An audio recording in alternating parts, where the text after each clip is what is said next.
দেখেন গত কয়েকদিন ধরে কিন্তু তাপমাত্রাটা অনেক বেশি ছিল এবং এ সময় কিন্তু সারা দেশে এই মৃদু থেকে মাঝারি ধরনের তাপপ্রবাহ ছিল।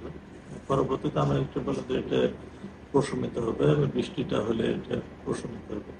এবং বৃষ্টিটা কিন্তু গতকালকে থেকে শুরু হয়েছে, গতকাল বা তার আগে থেকে বৃষ্টিটা শুরু হয়েছে এবং তাপমাত্রাটা কিন্তু অনেক এলাকা থেকে কিন্তু সেটা তাপপ্রবাহটা কিন্তু প্রশমিত হয়েছে।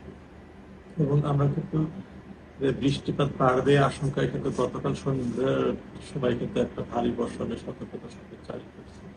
এবং আমরা সেখানে বলছি যে দেশে সারা দেশে অর্থাৎ দেশের যে আমাদের 8টি বিভাগে আগামীকাল সন্ধ্যা 6টা থেকে গতকাল সন্ধ্যা 6টা থেকে পরবর্তী 48 ঘন্টার মধ্যে ভারী থেকে অতি ভারী বৃষ্টি হতে পারে। এবং সেই সাথে চট্টগ্রাম বিভাগের পাহাড়ি এলাকার কোথাও কোথাও ভূমিধসের সম্ভাবনা রয়েছে। এছাড়া সমুদ্র বন্দরগুলোর জন্য 3 নম্বর স্থানীয় সতর্কতা সংকেত জারি করেছে।